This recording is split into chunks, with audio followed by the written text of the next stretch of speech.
diikat dengan kesikohan terhadap sesama kita.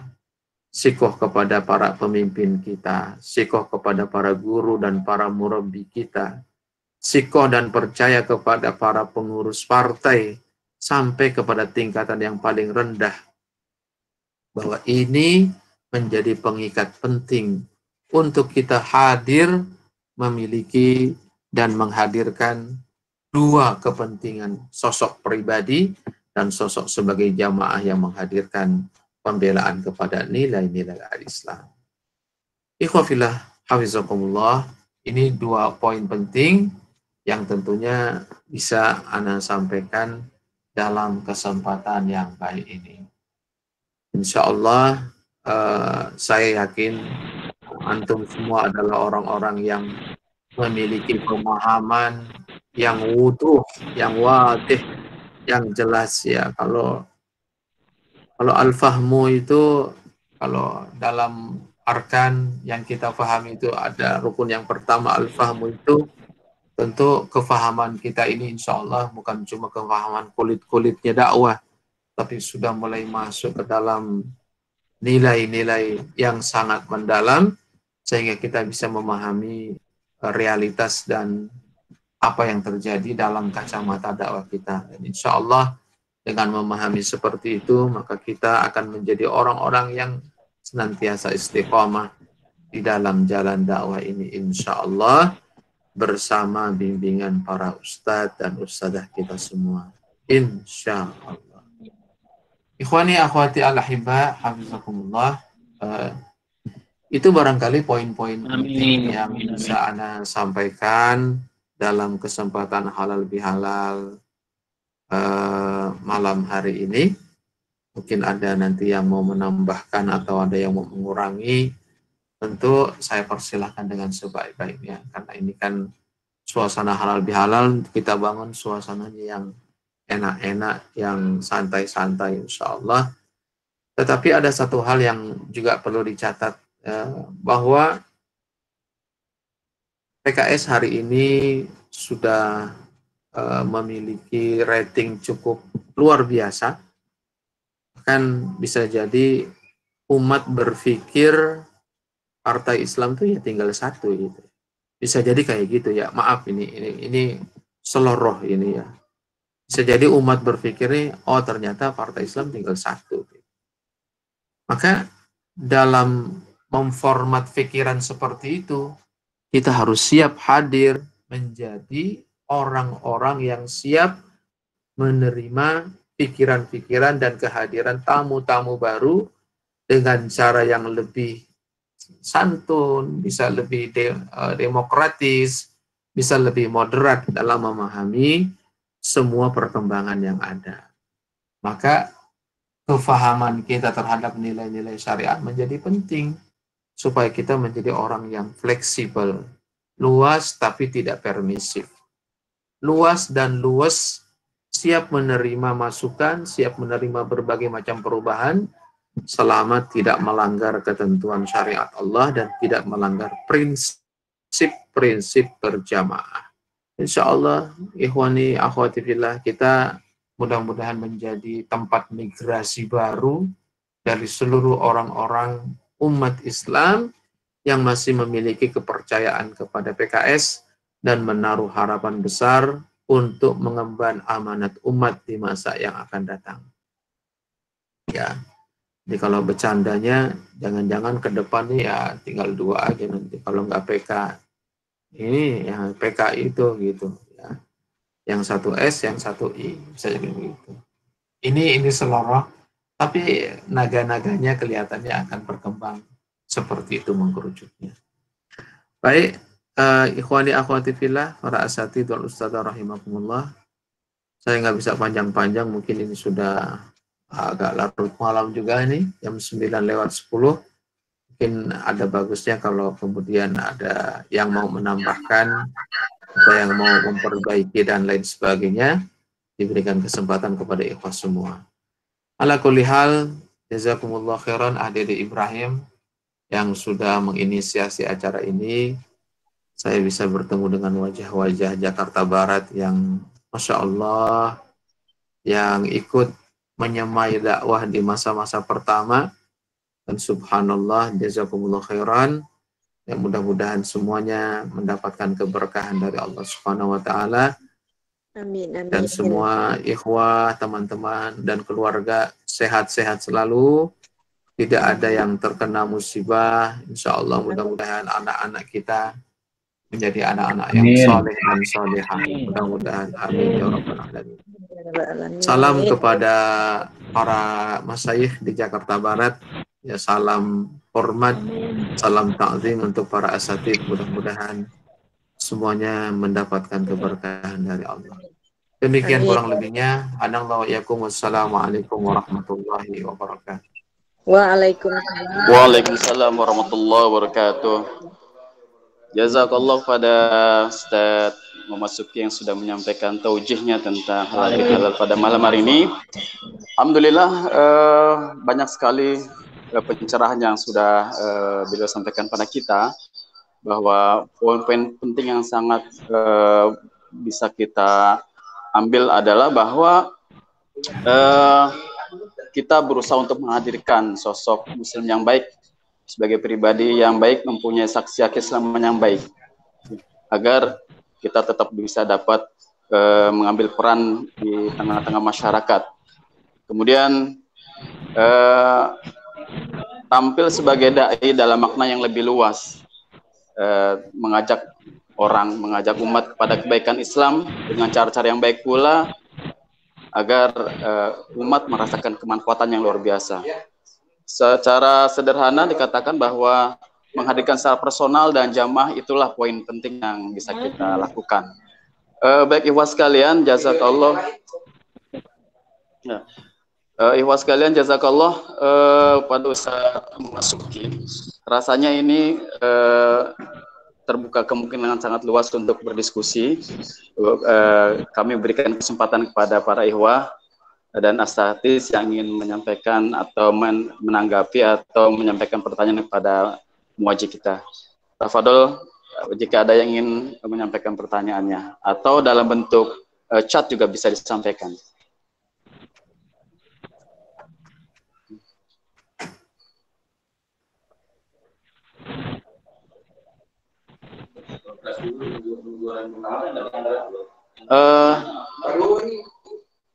Bagaimana, Pram? Nah. Baik, ikhwah sekalian, adakah yang ingin menyampaikan pertanyaan atau tanggapan terhadap apa yang tadi disampaikan oleh Ustaz Memasuki muwajih kita?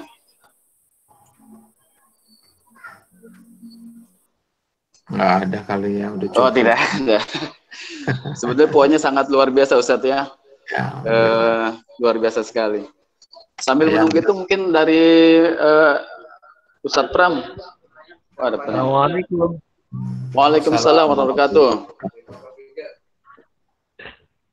Izin bertanya boleh, Syekh? Tafadhol, tafadhol. Siapa nih, Ustadz? Ustadz Burrahman. Aku Alhamdulillah, Burrahman ma'akum, Syekh. Ahlan. Ustadzil Kabir. Assalamualaikum ya Syekh. Alhamdulillah, masyaallah. Assalamualaikum ya Syekh. Siap, Ustaz, fadhol. Sebenarnya pertanyaan ini dari pertanyaan yang muncul di grup Cengkareng ya. Pertanyaan dari Syekh Kunal Fadil juga, Haji Kabul. Mungkin nanti teman-teman bisa menambahkan, khususnya Akhuna Syaiful atau Pramono. Jadi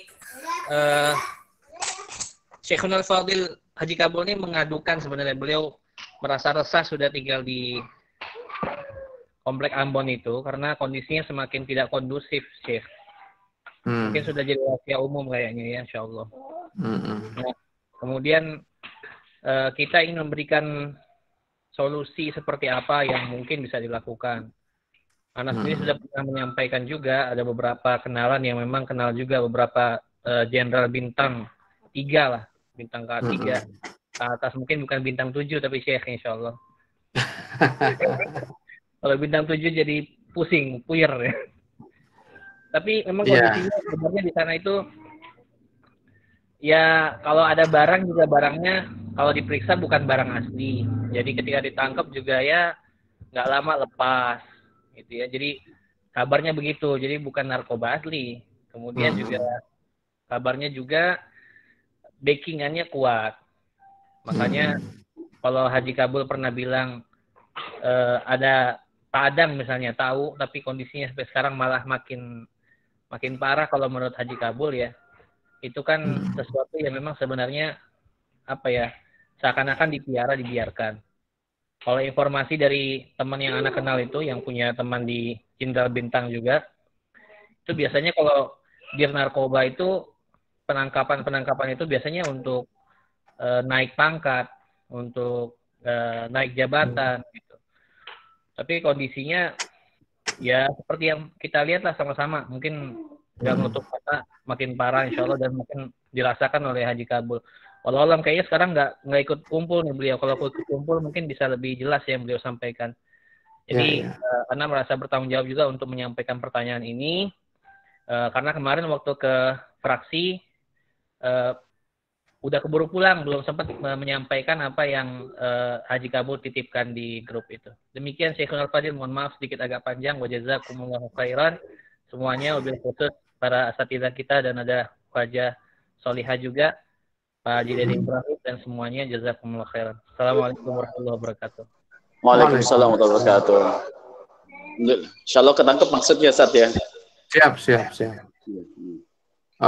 Untuk lingkungan Komplek Ambon itu memang sudah sejak dahulu kala ya, sudah berakar ya. Ini aktivitas yang beranak pinak dan sampai hari ini kelihatannya masih sangat rawan ya. Kita yang sering ke situ juga melihat suasananya memang agak beda ya.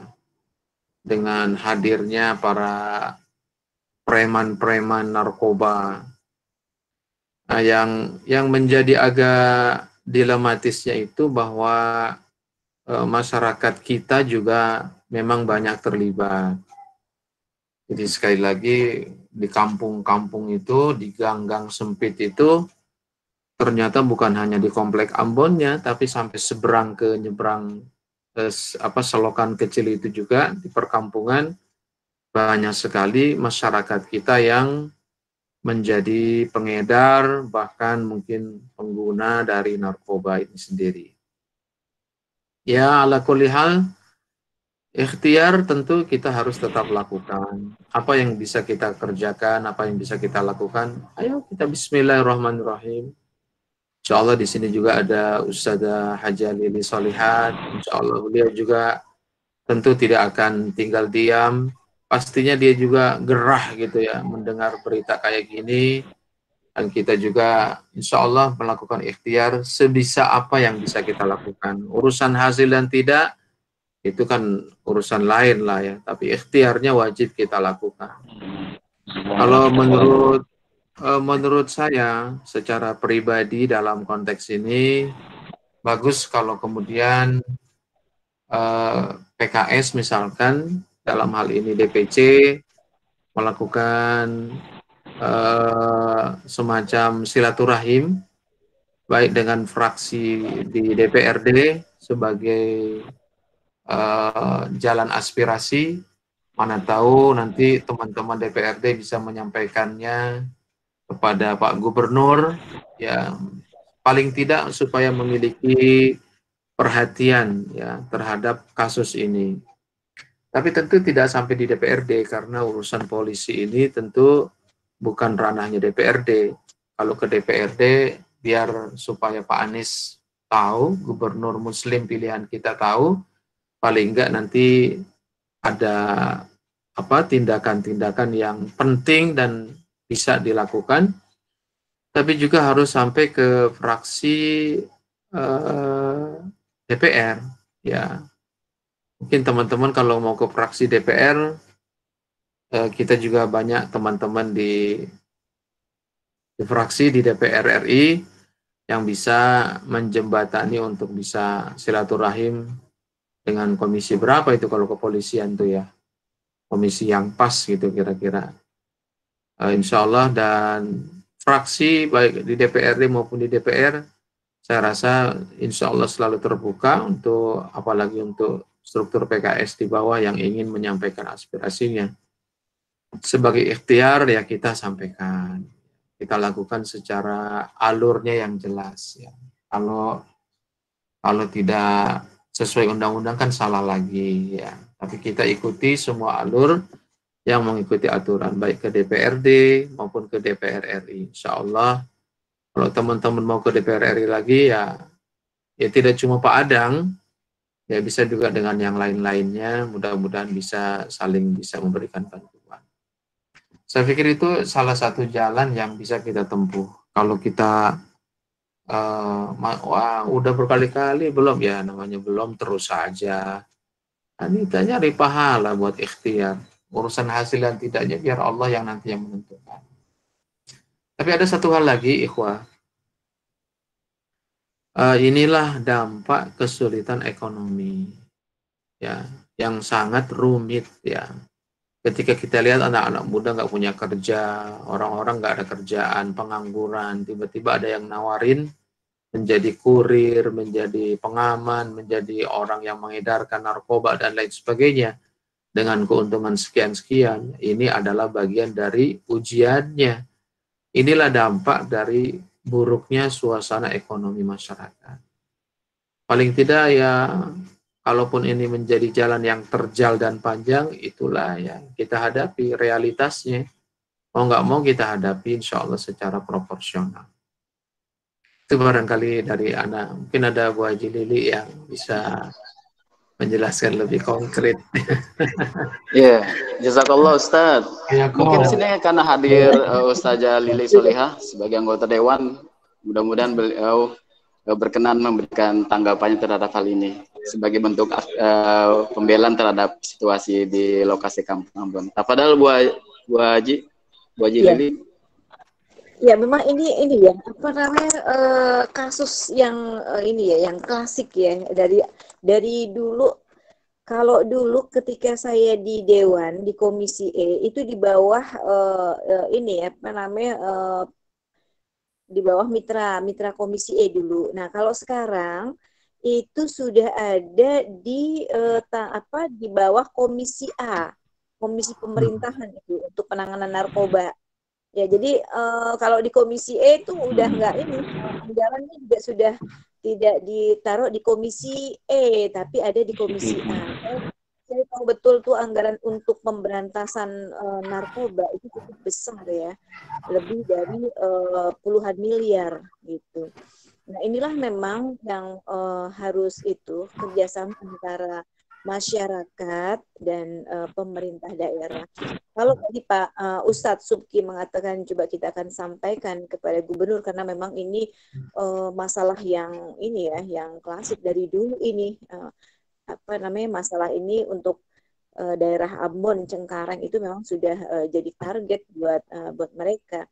Cuma apakah nanti saya komunikasi dengan gubernur ya untuk menyampaikan apa yang telah disampaikan kawan-kawan ini, insya Allah pada kesempatan yang ada nanti saya akan sampaikan gitu. Kalau apa yang harus dilakukan untuk masalah yang ada di Kampung Ambon ini ya gitu. Ya kan ini memang masalahnya backingan itu lebih kuat yang lebih di atas itu yang sangat kita tidak pahami kenapa itu masih terjadi di daerah Ambon dan kemudian tidak bisa diberantas. Ini yang kita khawatirkan kan generasi anak-anak kita itu yang ada di situ dan bahkan saya dengar kemarin bahkan sudah merambat ke rumah tangga ibunya pengedar, anaknya pengedar, kemudian sampai satu rumah itu pengedar. Itu kan yang sangat mengkhawatirkan buat kita untuk generasi yang akan datang. Nah, ini saya akan coba nanti ketika bertemu dengan gubernur dan para jajarannya akan saya sampaikan dan kemudian juga di fraksi PKS DPRD yang langsung mengawasi narkoba ini di bawah Komisi A, Komisi Pemerintahan. Di sana ada sekretaris kita pimpinan Pak Haji Dani Anwar dan Pak Haji Nasrullah dari Jakarta Barat. Itu nanti kita sampaikan, ya. Karena memang ini satu hal yang yang kalau sampai hari ini termasuk hal yang sulit dilakukan pemberantasan itu, karena ada di belakangnya itu adalah para pembesar-pembesar yang yang membacking itu yang sulitnya. Saya dulu pernah katakan juga, udah nggak untuk narkoba nggak usah dikasih dana, ngapain dikasih dana, saya bilang gitu kan. Yang harusnya mereka itu diberantas gitu kan di dalam anggaran APBD itu ada satu anggaran yang menyebutkan anggaran pemberantasan narkoba, tapi yang terjadi narkoba bertambah banyak, bertambah besar gitu kan. Nah, jadi ada kemudian pemulihan orang-orang yang kena narkoba gitu. Pernah saya katakan nggak usah dikasih, biar mati kan gitu kan. Kalau udah kena narkoba nggak usah diurusin, biar mati sekalian dong, ngabisin uang negara gitu, uangnya rakyat buat ngurusin para penderita narkoba. Ya dia apa yang bisa kita harapkan dari mereka gitu.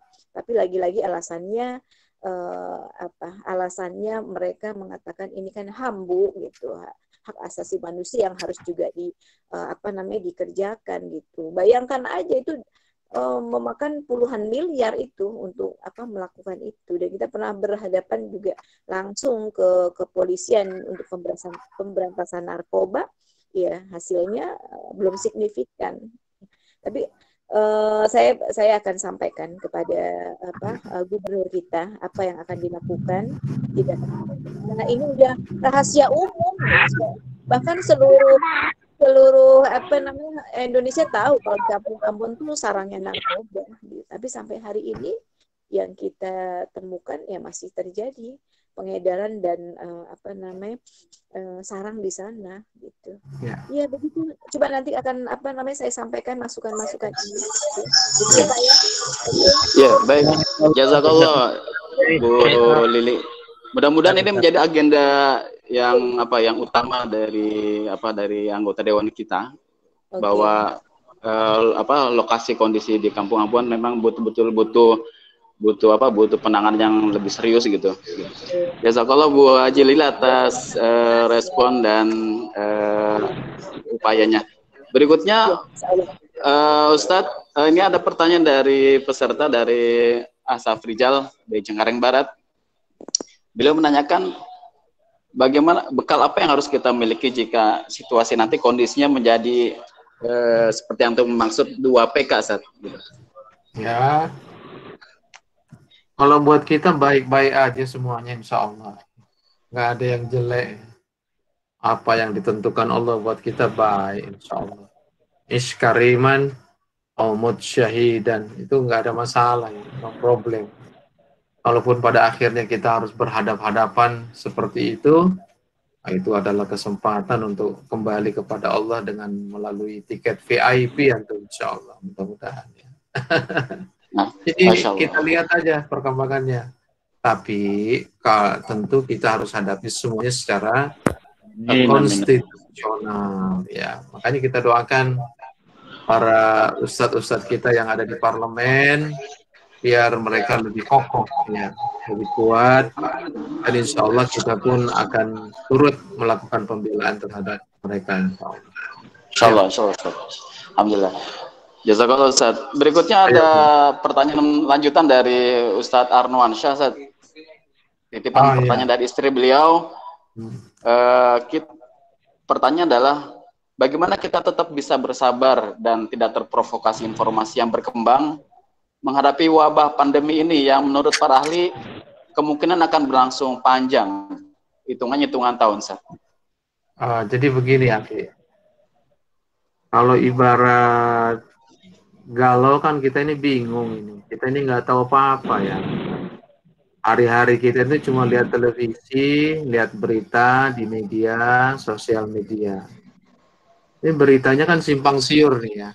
ada yang bilang A, ada yang bilang B, bahkan terkesan pendapatnya itu saling bertolak belakang. Sekarang kita ambil jalan tengah saja. Insya Allah, karena namanya penyakit ya mungkin ada ya. Dan kita yakin semuanya ini atas ketentuan Allah.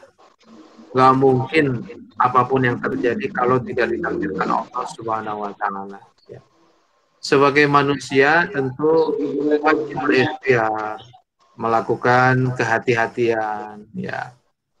Kalau istilah orang mau nyebrang jalan itu nggak nyelonong terus ke depan, paling nggak dia harus tengok kanan, tengok kiri, ada mobil, ada motor apa enggak, supaya nyebrangnya maka faktor kehati-hatian tetap menjadi penting buat kita. Mengikuti aturan protokol kesehatan tetap menjadi penting. Urusan mau menaun itu nggak usah dipikirin lah, penting kita pikir.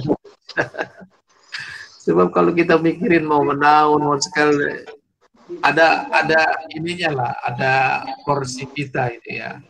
Kita di mana pola pikir kita yang bisa kita lakukan mana gitu. Sementara kita kan bukan punya kebijakan. Kayak ada banyak keluhan dari warga tentang belajar anak-anak di rumah ya. Mengeluh ini dan itu. Yang mengajar anak itu kan hakikatnya tanggung jawab kita sebagai orang tuanya. Sekolah, pesantren, itu kan hanya membantu kita. Jangan dibalik. Ini orang tua kita banyak yang kebalik ya. Menyerahkan tanggung jawabnya kepada sekolah dan kepada pesantren. Ini gimana sih pesantren hari ini masih belum mulai juga, gitu kan? Ini pemahaman yang keliru. Hakikat tanggung jawab mendidik anak itu tanggung jawab kita gitu. Pesantren, sekolah itu hanya instrumen yang membantu ya. Jadi sebetulnya memang insya Allah lah apapun yang terjadi kita hadapi dengan sebaik-baiknya insya Allah. Pasti ada hikmah, ada manfaat dan ada kebaikan. Dan insya Allah kalau menaun namanya penyakit mah selalu ada ya. Selalu ada, nggak usah khawatir lah. Kita jalani aja. Kalau kita tetap beriman, berserah diri kepada Allah, pas kena musibah, disebutkan cerita Rasulullah. Orang yang mati kena wabah itu seperti pahalanya orang mati haid. Jadi, no problem lah. Ya Allah, dijalani aja apa yang terjadi. Sesuai dengan kaidah yang disampaikan oleh Rasulullah Sallallahu Alaihi Wasallam menghadapi pandemi. Baik, Ustaz. Jazakallah. Satu pertanyaan lagi, Ustaz. Karena waktunya sudah terlalu larut. Dari Asugi bertanya, Dorobe. Oh ya, dari Dorobe.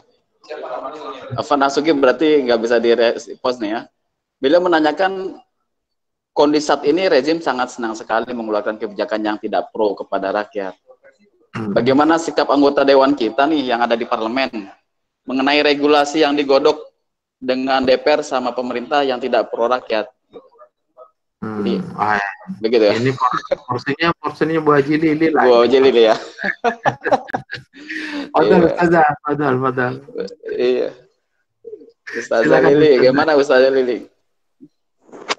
Jadi gini, kalau menurut saya nih ya, kita lihat secara lapangan aja. Sekarang ini hanya ada dua partai sebenarnya di parlemen, partai PKS dan non PKS gitu kan. Nah, ini bahasanya lebih halus nih ya.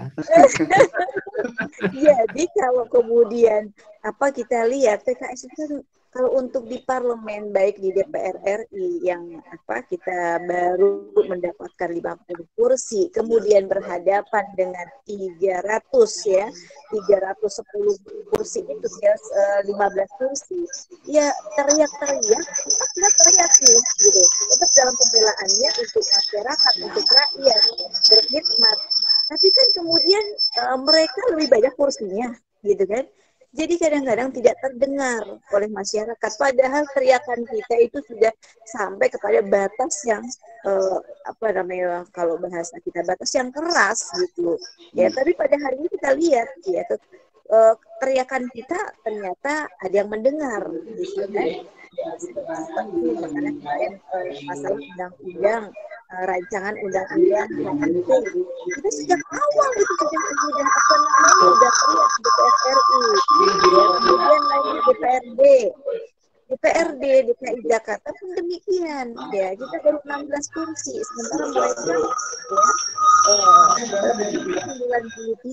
93. Nah, yang ada kita kemarin bagaimana peristiwa pemilihan apa namanya cawagup, ya kan? Nah, itu kita berhadapan dengan mereka. Gitu. Jadi yang ada itu di parlemen DPRD itu yaitu dua partai PKS dan non PKS gitu. Nah ini menunjukkan kepada kita bahwa kita harus kerja keras lagi nih. Insya Allah pada saatnya Allah akan memberikan ruang kemenangan itu kepada kita. Ketika kita istiqomah, ketika kita juga tadi yang disampaikan oleh Ustadz Subki bersabar dan berjuang. Ya memang perjuangannya harus sabar. Kalau kita berjuang nggak sabar, ya itulah yang terjadi. Kita bisa lihat bagaimana kawan-kawan kita tidak sabar dalam perjuangan, kan gitu ya. Ya kan? Nah, ini yang harus kita kuatkan, kokohkan, ya. Jangan putus asa. Kita Insyaallah Ustazah. Anak-anak kita, generasi kita yang akan meneruskan perjuangan ini. Memang harus kita pahami kesabaran itu adalah bagian yang tidak terpisahkan dalam perjuangan. Tapi insya Allah ya PKS tetap terus bersama dengan masyarakat, bersama dengan rakyat gitu. Dan itu tadi yang disampaikan Ustaz Suki, ya kalau seandainya sekarang nih diadakan pemilu mungkin PKS menang sekarang. Begitu apa namanya Ustadz ya, memang semua kita berjibaku walaupun tidak di parlemen tetap kita berkoalisi dengan rakyat harus terus kita kuatkan ya, karena kita memang pembela yang terdepan untuk umat dan masyarakat ini, dan itu kita buktikan ya bagaimana kawan-kawan kita yang di DPR RI, yang di DPRD semua juga dalam untuk perjuangan li'i'la kalimatillah. Saya kira mungkin itu. Iya, begitu. Iya. Jadi begini, akhi. Tolong difahami kata-kata konteks perjuangan di dalam Al-Quran itu rata-rata semuanya menggunakan kalimat fi'il mudhari. Contoh misalkan ya, kalau Anda bacakan. Ya ayyuhalladzina amanu hal adullukum ala tijaratin tunjikum min adzabin alim tu'minuna billahi wa rasulihi wa tujahiduna fi sabilillahi bi amwalikum wa anfusikum. Kata-kata tujahiduna itu kalau dalam kaidah bahasa Arab itu fi'il mudhari. Artinya fi'il mudhari itu adalah fi'il kata kerja yang terjadi sekarang sampai kepada masa yang akan datang. Jadi makna mujahadah itu nggak pernah habis gitu. Dan kita hidup itu ya untuk bermujahadah, untuk tujahiduna fi sabilillah. Dan itu tidak akan berhenti ya. Kalaupun Allah memberikan kemenangan dalam suatu waktu, insya Allah tetap aja kalimat tujahidunya nggak berhenti. Menang lebih berjihad lagi. Sekarang berjihad, menang juga tetap berjihad. Jadi insya Allah kita ini hidup untuk berjuang, apapun kondisinya jangan putus asa. Menang kalah itu bagian dari instrumen. Tapi hakikat menjadi pejuang tidak boleh pernah berhenti. Ya, insya Allah mudah-mudahan istiqomah dan kita tetap bersabar. Insya Allah ya, jangan berputus asa. Ya. Insya Allah. Dan tetap yakin dengan prinsip dakwah. Ya, jangan merasa wah ini baju dakwah kita udah sempit, perlu ganti prinsip. Enggak. Insya Allah ini udah benar gitu ya. Ini udah on the track, kita tinggal istiqomah aja, terus berjuang, insya Allah. Kalaupun nanti kita mati belum menang, nggak apa-apa, kita mati berarti dalam perjuangan gitu. Gak ada masalah, mau menang dulu, mau mati dulu nggak ada masalah. Kedua-duanya menang. Insya Allah baik. Baik Ustadz dan Ustazah, insya Allah sudah terjawab pertanyaan tadi disampaikan oleh Ikhwah. maupun pertanyaan titipan. Karena kita dibatasi waktu, Anda rasa diskusi tentang tema malam hari dicukupkan. Paling tidak PKS sebagai lembaga dakwah adalah wadah yang tetap diharapkan diminati, dicintai, dan tetap diharapkan oleh umat, oleh masyarakat dalam menyampaikan amanah-amanah yang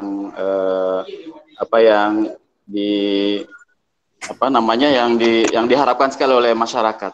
Mungkin seperti itu Ustadz ya. Jazakallah pada Ustadz Memasuki dan Ibu Lili Soleha, Bu Haja Lili Soleha sebagai anggota Dewan. Amin, atas amin. kehadiran di acara halal bihalal pada malam hari.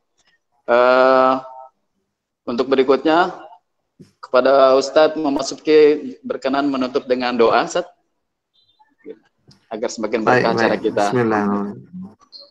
Bismillahirrahmanirrahim. Ila hadratin Nabil Mustafa Rasulullah sallallahu alaihi wasallam. Al-Fatihah. A'udzu billahi minasy syaithanir rajim. Bismillahirrahmanirrahim. Alhamdulillahi rabbil alamin. Ar-Rahmanir Rahim. Maliki yaumiddin. Iyyaka na'budu wa iyyaka nasta'in. Ihdinas siratal mustaqim. Siratal ladzina an'amta 'alaihim ghairil maghdubi 'alaihim waladdallin. Bismillahirrahmanirrahim. Alhamdulillahi rabbil alamin. Hamdan yuafi ni'amahu wa yukafi'u mazidah. Ya Rabbana lakal hamdu wa lakal syukru kama yanbaghi li jalali wajhika wa 'azimi sultanik. Allahumma salli ala sayyidina Muhammadin wa ala ali sayyidina Muhammad. Allahumma ighfir lana dhunubana wa israfana fi amrina wa tsabbit aqdamana wa ansurna 'alal qawmil kafirin.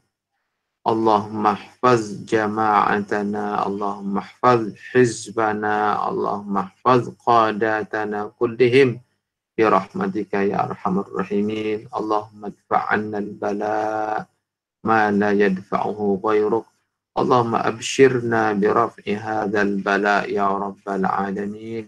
Allahumma inna na'udzubika min jahdil bala wa darakis shiqa wa su'il qada wa syamatatil a'da.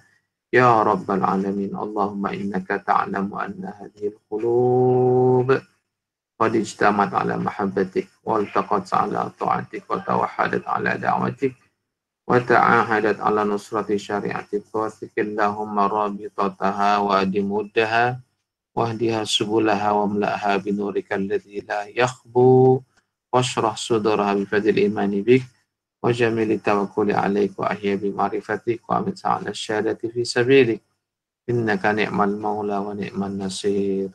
Rabbana atina fid dunya hasanah wa fil akhirati hasanah wa qina adzabannar. Wa sallallahu ala Muhammadin wa ala alihi wasallam walhamdulillahi rabbil alamin. Wassalamualaikum warahmatullahi wabarakatuh. Waalaikumsalam warahmatullahi wabarakatuh. Jazakallah pada Ustadz Muhammad Subki. Mohon maaf dari Anda sebagai pembawa acara diskusi malam hari ini. Untuk selanjutnya Anda serahkan kepada MC untuk menyampaikan acara berikutnya. Tafadhol. Assalamualaikum warahmatullahi wabarakatuh. Waalaikumsalam warahmatullahi wabarakatuh. Ya, buat teman-teman yang masih hadir di acara halal bihalal online ini, silakan diketik lewat chat yang sudah melaksanakan tilawah sebanyak mungkin di Ramadan terakhir. Silakan dicek Ikhwan dan Akhwat untuk mendapatkan door prize-nya. Yang sudah berapa kali hatam, silakan dicek dan ketik tiketnya untuk pamit duluan ya. Ya, jazakallah Ustaz. Waalaikumsalam semuanya. Silakan teman-teman. Siapa yang sudah tilawah berapa kali hatam? Riz, kamu sini Riz.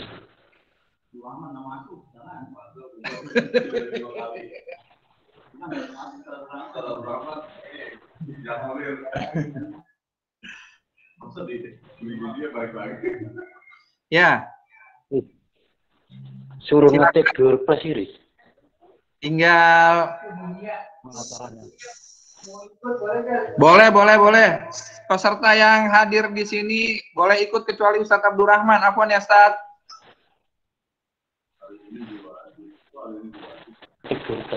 Ya, Ramadan kemarin siapa yang sudah khatam silakan dicatat.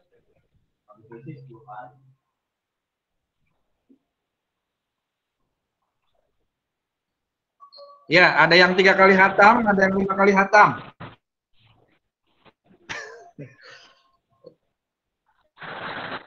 Ya, 1 menit lagi chat akan ditutup.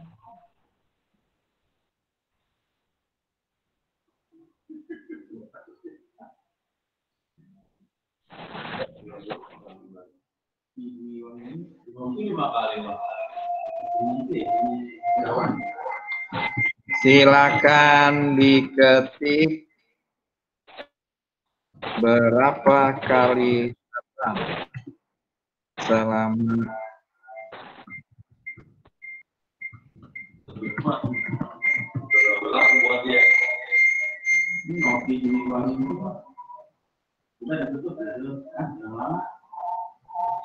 satu lagi siapa?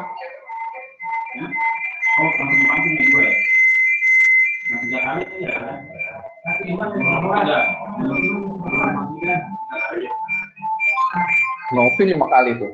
Ini ada yang 5 kali hatam nih, Ibu Novi Dwi Wahyuni. Ada lagi yang lebih dari 5 kali?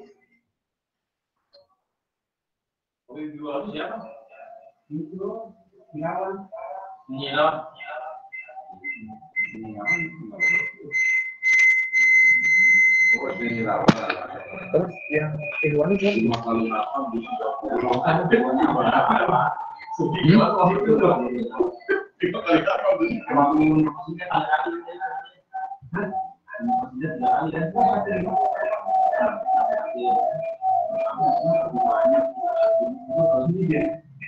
Ya. Oke, sudah kita tutup untuk door prize yang khatam Al-Quran selama Ramadan. Jadi untuk door prize yang paling banyak khatam selama Ramadan terakhir kemarin akan mendapatkan musab dari DPC untuk Ibu Novi dan Ibu Nur Qasidah. Karena yang pertama 5 kali khatam, yang kedua 3 kali khatam. Nanti silakan Bu Nur Qasidah dan Ibu Novi menghubungi panitia Halal Bihalal DPC BPH, silakan. Untuk yang hadir pertama kali mendapatkan door prize 10 kilogram beras premium itu didapatkan atau diberikan oleh Ah Budianto dari Rawabuaya karena sudah standby dari jam 19.30. Jadi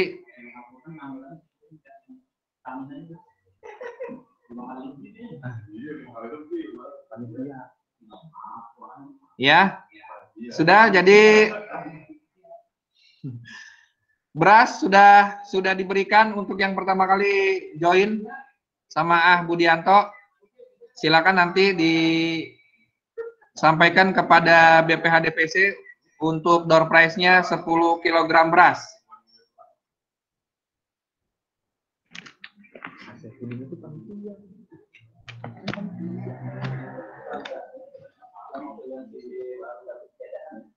Untuk A Saipudin karena dia panitia dapat door prize-nya itu Vitakov.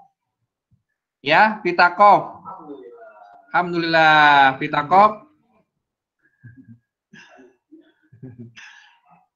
Nggak apa-apa panitia, ya, Vitakov. Masih ada 2 door prize lagi. Masih ada 2 door prize lagi.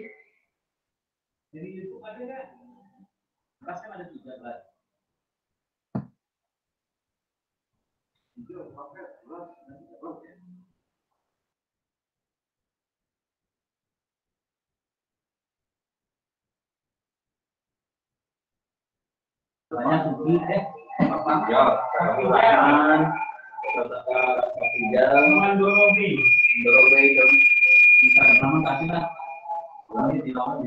Ya, untuk door prize selanjutnya 10 kg beras premium diberikan kepada Ustadz Abdul Rahman yang sudah bertanya dan menjadi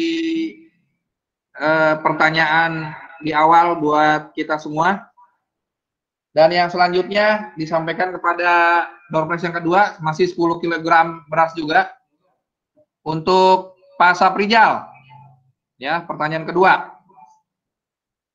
Jadi buat teman-teman, tadi sudah disampaikan yang mendapatkan mushaf itu Ibu Novi dan Ibu Nur Qasidah. Dan Pak Saifuddin mendapatkan Vitakov. Yang hadir pertama gabung di sini Pak Budi mendapatkan beras premium 10 kilo.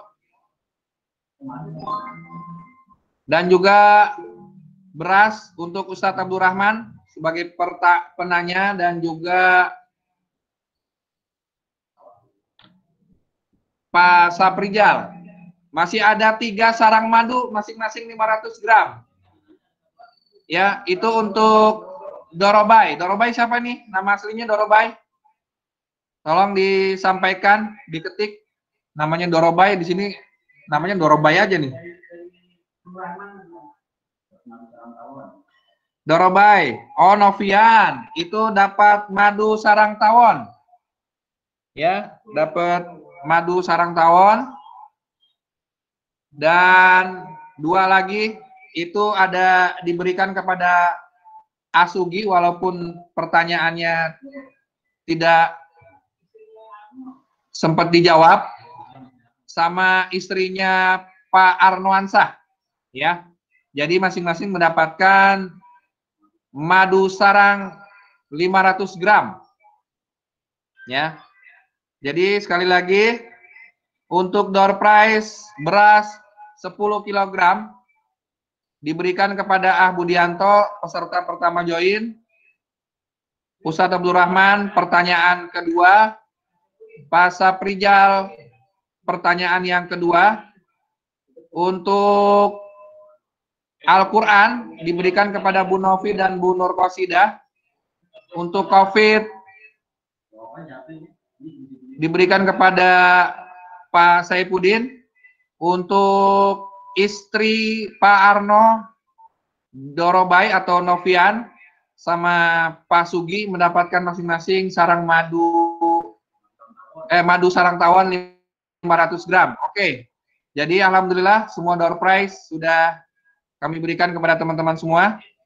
Terima kasih banyak yang masih bergabung sampai malam hari ini.